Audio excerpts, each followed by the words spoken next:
everybody, my name is Nevyn, and I would like to welcome you back to IndieBytes here on pixelattack.net. Today's game is The Cursed Forest by KPY30. This is it's a little indie horror game. It's maybe an hour and a half long, depending on how good or terrible you are at it, and it's awesome. The guy did a fantastic job at building phenomenal atmosphere using pretty much just stock stuff from the Cryengine 3 developer toolkit.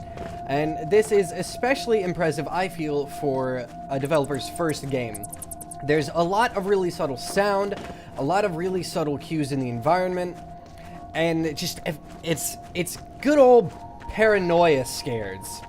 It does have its share of jump scares, but that doesn't stop it from being ridiculously cool, and as you can tell, absolutely freaking gorgeous. And that's one of the subtle things that I showed you right there.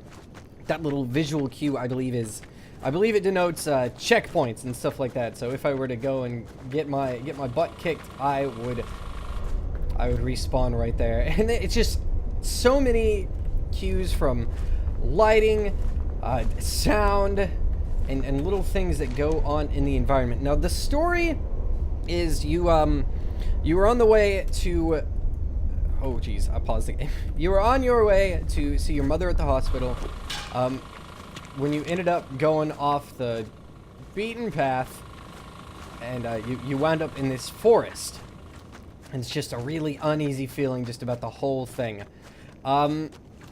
And you find that note that I just read, basically tells about some sort of weird event that happened, and you get sucked into stopping it or performing a ritual to escape. And if you look across, you might not be able to see it, but there's two blinking white lights. You see it right there?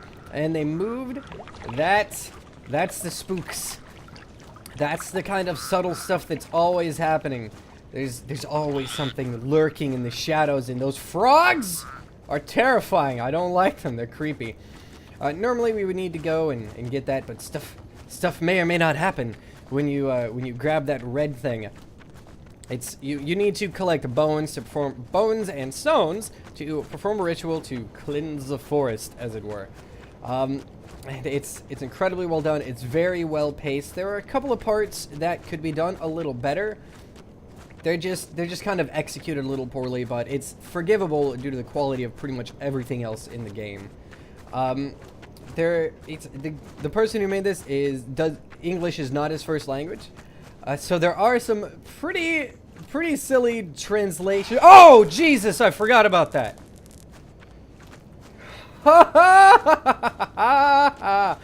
Oh crap, that's